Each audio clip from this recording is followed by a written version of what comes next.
علامہ اقبال کی بارگاہ میں بھی ایک سید زادہ آیا اور وہ بھی یورپ سے آیا، اور یورپ سے آ کر وہ بھی اسلام کے بارے میں آپ کی طرح بہکی باتیں کرنے لگا فلسفے کے روپ میں، تو علامہ اقبال نے اس کو مخاطب کر کے کہا تھا، اور آج وہی اشعار میں بھی آپ سے عرض کرتا ہوں کہ واقعتاً آپ ٹھیک کہتے ہیں کہ میں اصل کا سو مناتی، آبا میرے لاتیو مناتی، تو سید ہاشمی کی اولاد، میرے آبا برہمن زاد۔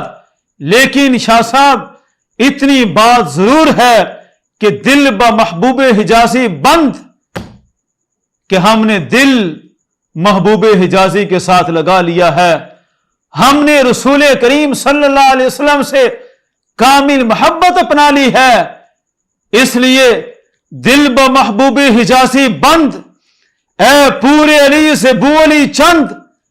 اقبال کہتا تھا علی کی اولاد، اس بو علی سینا کے فلسفے کو چھوڑ دو۔